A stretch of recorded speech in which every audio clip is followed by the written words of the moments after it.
Good, because we're live. Hey everyone, welcome back to Authentic Hustle to all our amazing thousands of listeners by now. So we are show 34. So thanks for tuning in today from wherever you're tuning in, YouTube, X, or LinkedIn, wherever you're tuning in. Thank you for Yeah, joining us today. Today we have amazing Colin Harms joining us from Lethbridge and Kelly Kennedy from Edmonton. So good to meet you all. I'm VJ. So let's dive in today. So we are spinning the wheel.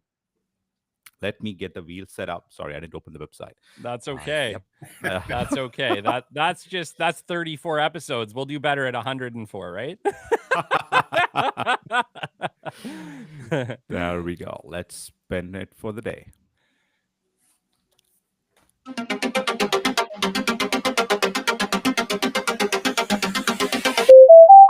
All right, three topics: business development, what actually creates connection with cold prospects, the podcasting and entrepreneurship space, authentic hustle. Can you scale a business without hiring a sales team? Interesting. Third one is, should you focus on YouTube or launch a podcast? Great. Okay. I'm not Well, picking today. I do feel like I actually was forced to pick last time, so I'm pawning that off on one of you. Colin. Can you scale a business without hiring a sales team? Okay. Mm, Okay. I don't know. interesting. Can you share? Yeah. Can you scale a business without hiring a sales team? That's the topic for the day, guys. Okay. Okay. Well, Colin, you picked it. You start. I knew you were going to say that. Okay. Welcome, everybody. I was going to give you some stats. We've had one download. No, I'm just kidding. No, half actually. Not even a whole one. Yes. Now that we're able to go live, everything is working with the exception of my microphone and headphones. This is what live is all about. I'm not sure what's going on there, but let's tackle this beast. I like this topic because I'm experiencing it right now as in a growth trajectory in the business. I think more is better. More salespeople are better. More business development people are better. Um, if if we don't hire up, how the heck are we going to expand? How the heck are you going to get that reach that you need? Right? If you're one and done, right? If I go look at myself and I'm going to tackle, growth in a region or we're international, so in a different country, I have to have salespeople, right? There's no other way around it, and that may be in VJ's world of um, going more not chatbots but AI salespeople. I believe Right. that's the way it's going. I do believe Right. that's the way it's going, and I need to talk to you about that more. but but let's just say I think the whole premise of the AI salesperson is being able to broaden our reach. Right, VJ, maybe you can Right. touch on that. Maybe a good intro for you to touch that. Right. I mean, I just posted a video that we shot a while ago in terms of like, we are fully online, guys. I mean, we don't have like a physical presence, a full blown office, or like 20-member sales team. No, actually. So you got to show up. You do the business development. You got to do the work, do the business development, do the sales. It's like a lot of hats, right? So it is what it is. In 2025 and beyond, I think AI has an enormous role to play.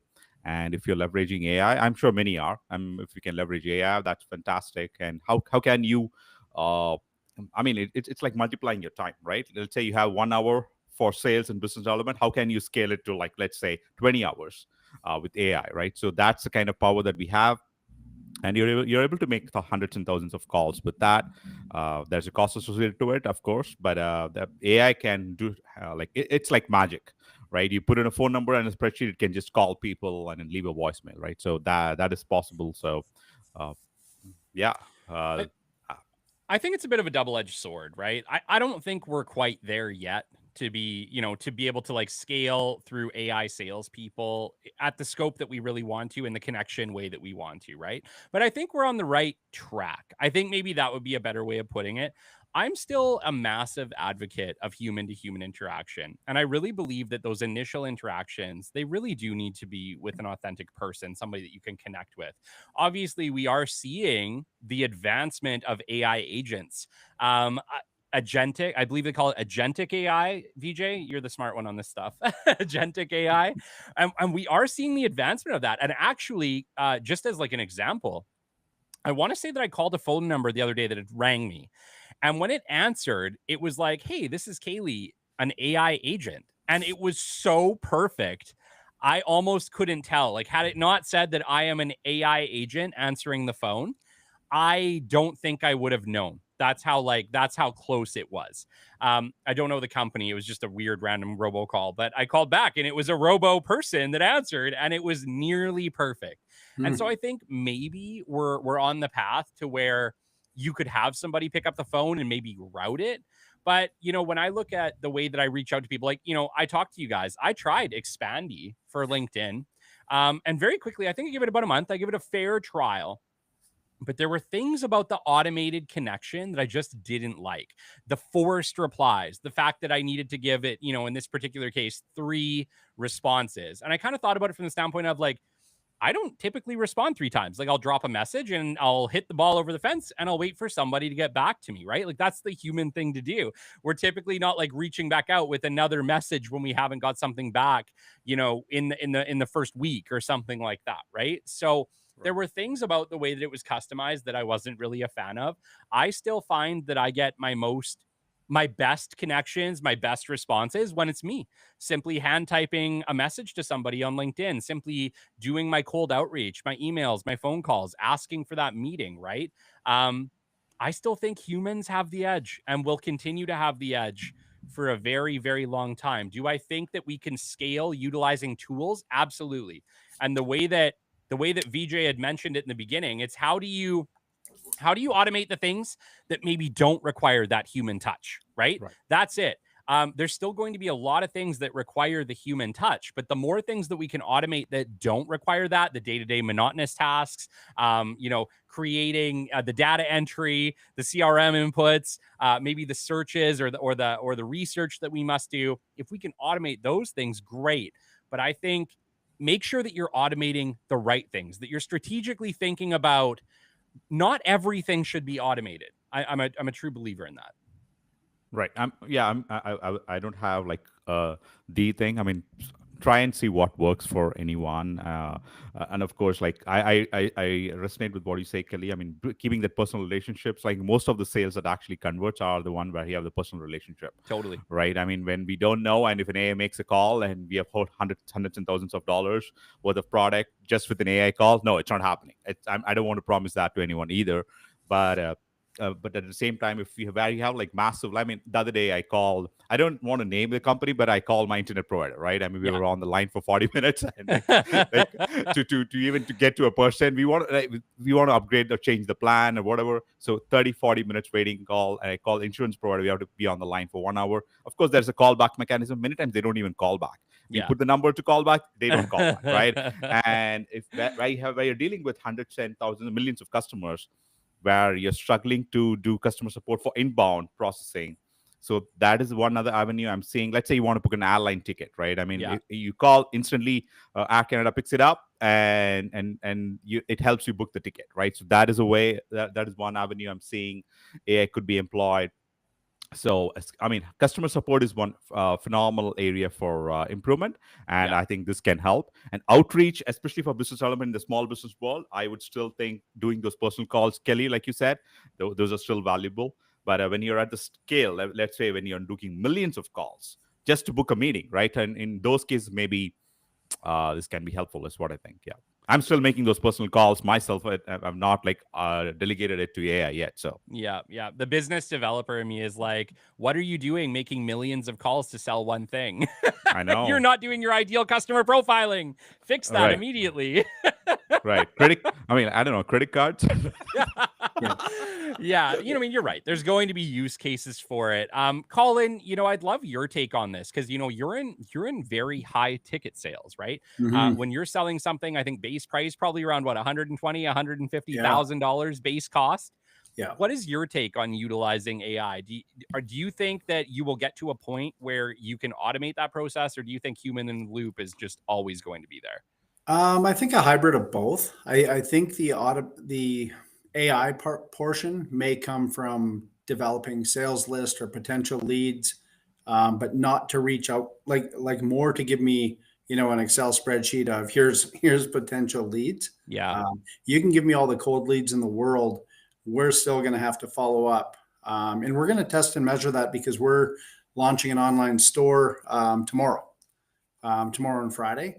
With the online commerce, the e-commerce, we're going to really notice real quick how much personal touch, because up until this day, if I back to the first day of the business we own now, 1980 till now, we've never had real e-commerce. Yeah. We've had, almost business to customer, right? It's been that way, and manufacturer to customer.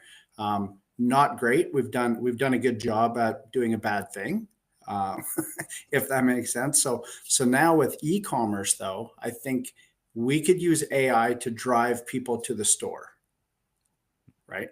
I don't think they'll mind that, but those are what we would call consumables, and I think that's okay to scale that business 100%, because it doesn't work to phone and say, hey, do you want to order a $75 item? Hey, do you need this? We will need the personal touch to maybe describe, but videos can do that. I did watch a video VJ had, where a video, I'll give you an example. I remember you and Brian were doing this thing, and it's a plumber or an electrician. What's the problem you're having? Here's the item. Direct it straight to our store. Same thing could be doing in the products that we manufacture or sell. But I think as far as scaling a business, getting mass growth, we still need boots on the ground, making those personal interactions, because the person on the other end, we're talking a large item, right? If they're acquiring those pieces, there's still a human on the other end, right? It's not a straight pass through. However, after we've made that contact, I think AI could come in and really lessen the human element of it, right? It's just a reorder point, almost, in my growth in my business to scale is a little bit of a hybrid, I guess, right? It's the human interaction needs to bring them to the pond, right? And then once they're there, I think AI could somewhat take over, and even through the store, if that makes sense.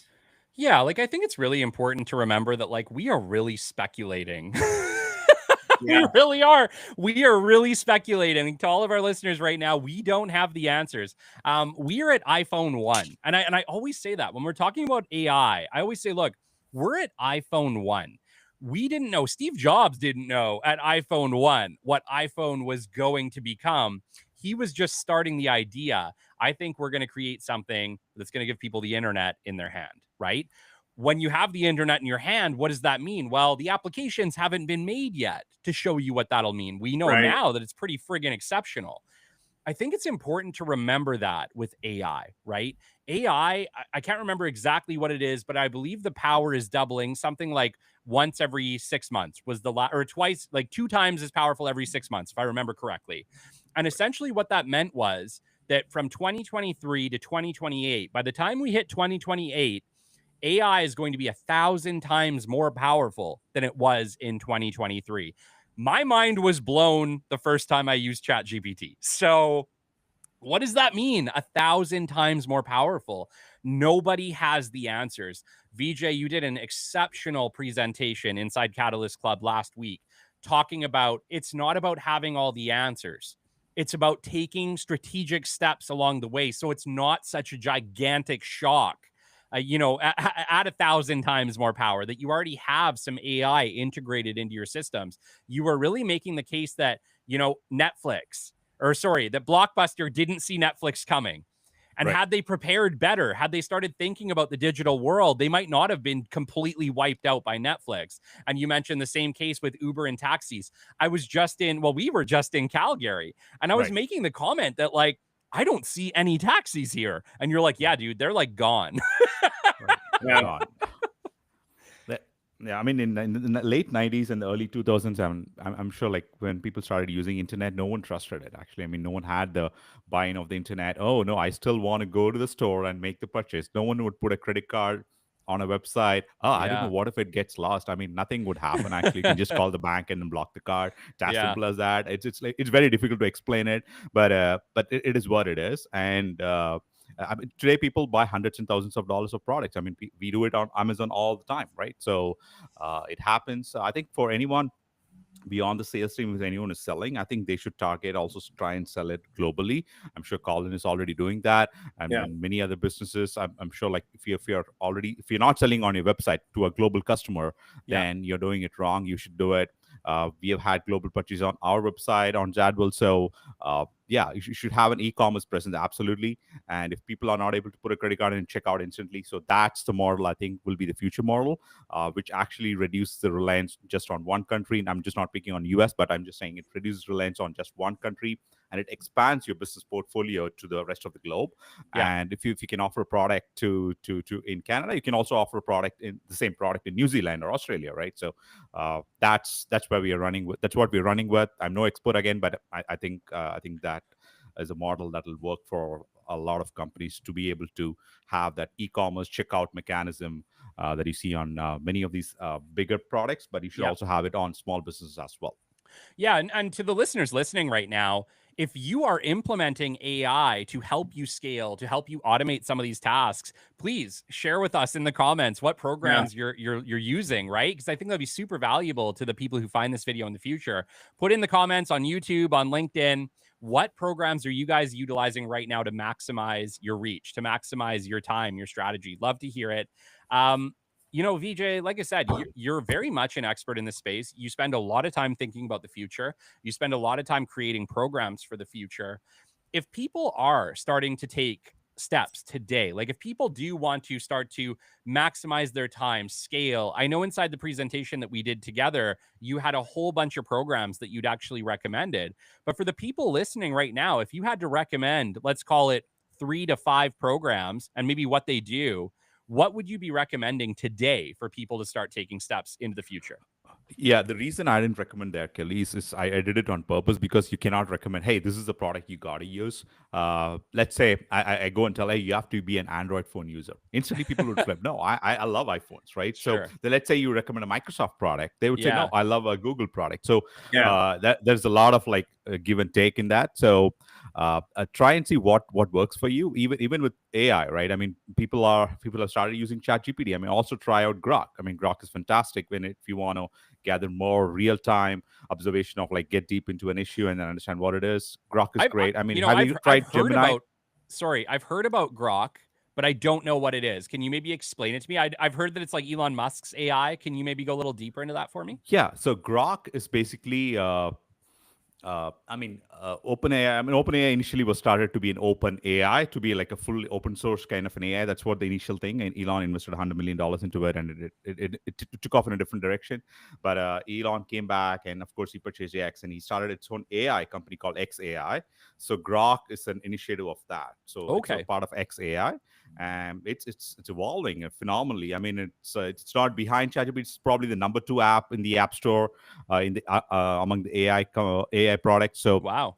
if you want to process real-time news, let's say there's a news happening, any news, right? And you want to understand what it is, right? What is the context? Give me the left and right opinions on it. So it would actually give you a breakdown of what's happening, who said what, and you can ask it any question. Actually, I don't see that kind of a tool available anywhere else, right? And it's and all of its models, they're trying to make it open source, I think, hopefully soon. I could be wrong with that, but that's the background with Grok, and it's in Grok 4, or right, the version right now it is Grok 4, and they're actively sharing the LLMs and whatnot.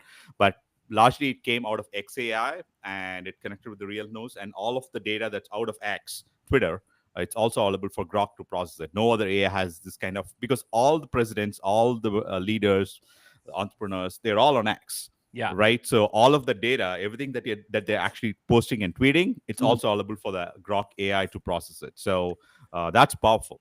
Wow. So that's the Okay. background of, yeah.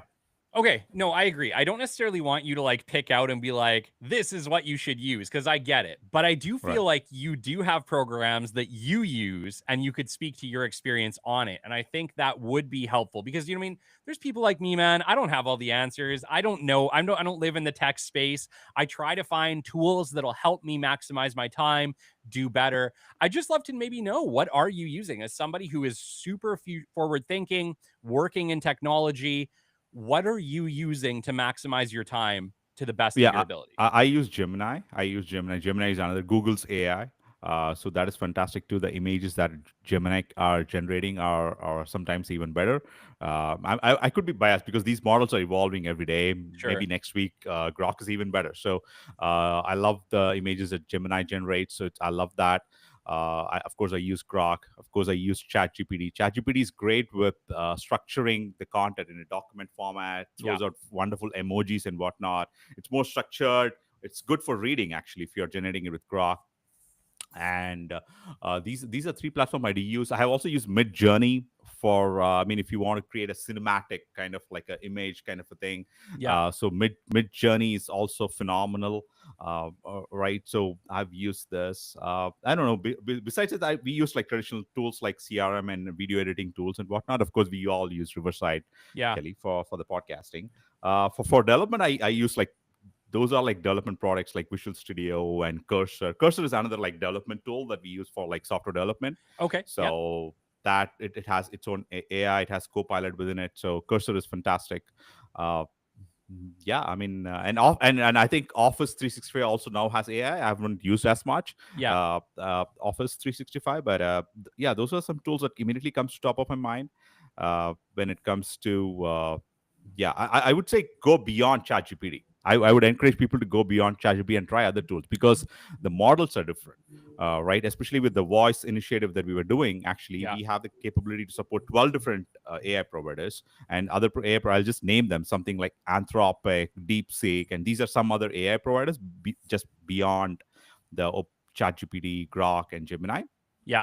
And yeah, Is there anything else that's coming that you're excited about? I'll give you an example. I've been looking into XR glasses because I feel like okay, XR glasses are going to be super super cool when they start to become a bit of a mainstream thing, right? Like none of right, us really want to wear the big Oculus Quests, but I right. do see like VR and XR, specifically augmented reality, Right. becoming something super valuable to creators, podcasters, business owners, people putting on conferences. Like, I think they're going to be a huge, huge hit. I'd love to maybe have like your opinion on them, on what you've seen so far. Yeah, yeah. So we wrote a white paper on this entire topic. It's called Decentralized Physical Infrastructure Network, DeepIN, as we called it. So we wrote a white paper. Ashini wrote the white paper for us, and we published on from Zadwell.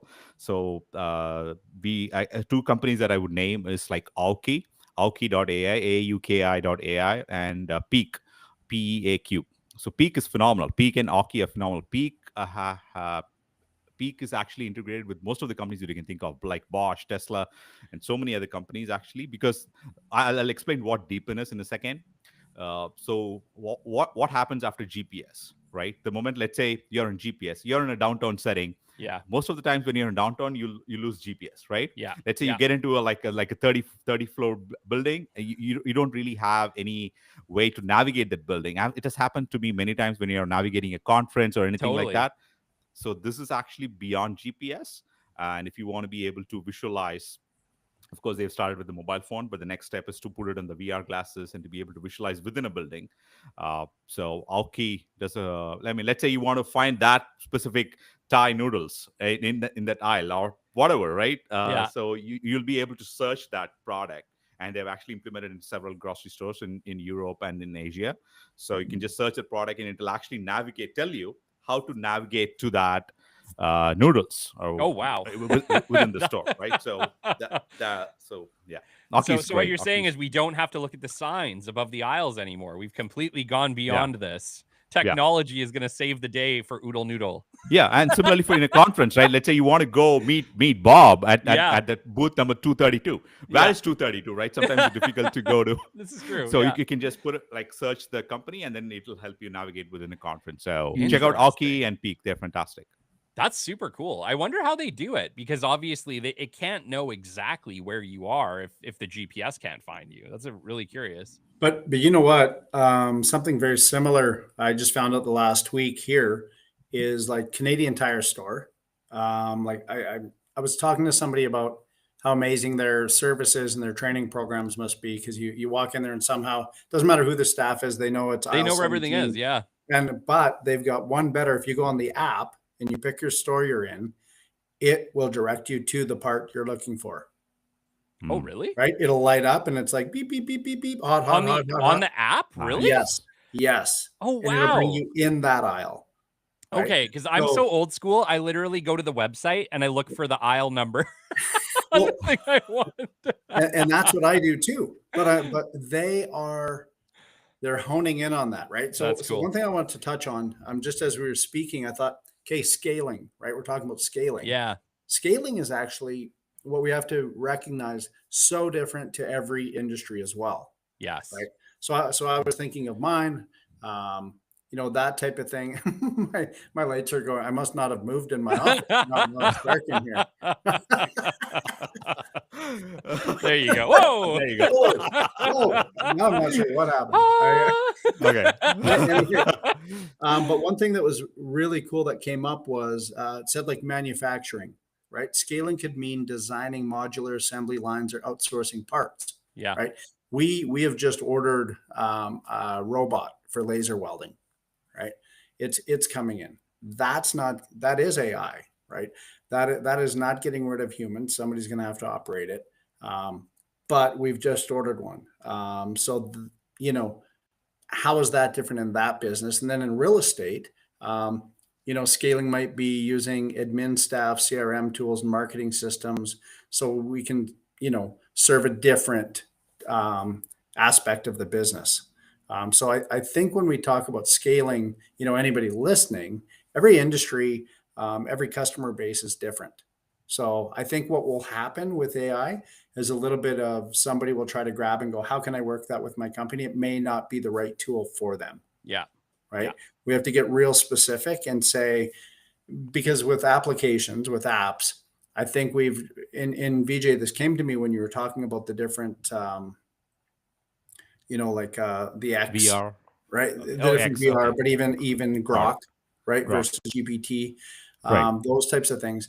Everyone, we may need 3 of them, right? Because we had none before. But I love what you said is you try this one and then the next week something else comes out that may be more applicable. Yeah. Right. What I don't want to do in my businesses is sit back and go, okay, we're going to focus on this for the next 12 months or 2 years and use this app, because we may just need to change it. And one thing I've found with apps, which is amazing, just this year versus 3 years ago, they offer plugins, right? Or whatever you want to call them, quicker than they ever have, right? Does this work with, CRMs were really bad, I think, for here's our CRM, this is the way it is. Yeah. It might be a little bit clunky in some ways, but you'll adapt. Sure. Now, does this work with my inventory system? Oh, Give me 2 seconds. Yeah, it does now. Does this work with this? Yes, it does now.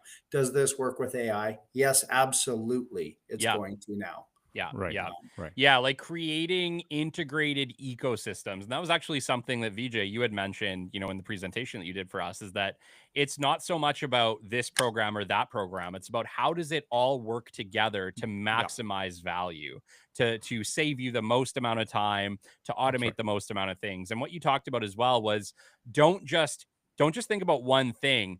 Think about every repetitive task, every task that you do that's monotonous, that you have to do every single day, and find that way to automate it. And eventually, all the repetitive, monotonous tasks will be automated, and all of your time can be focused on the things that only humans can do, which is going to maximize the value of your time, essentially scaling your company alongside it. All right. Yeah. Well, fellas, we got 2 minutes to wind it up. It's 11:30. Oh my goodness. Okay. Well, why don't we? Yeah. Well, we do that. We talk a lot. Yeah, amazing. Why don't we just lead into the fact that next episode is episode 35. 35. Going strong. Going strong. Awesome. All right, Hey, guys. everyone. Thank you for tuning in today. It was an amazing episode. Yeah, I mean, like, there's no single answer. And we are trying to know, I mean, share the best of what we all know. So go do your own research. I'm a big fan of doing your own research, do your own Absolutely. research, and then come to your own conclusion. And so Yeah, one for answer sure. is not the final answer. So go dig deep and find out. And if you have any questions, just connect with us. We'll be happy to help you. So thanks for tuning in, and bye now. Till Later, next time. hustlers.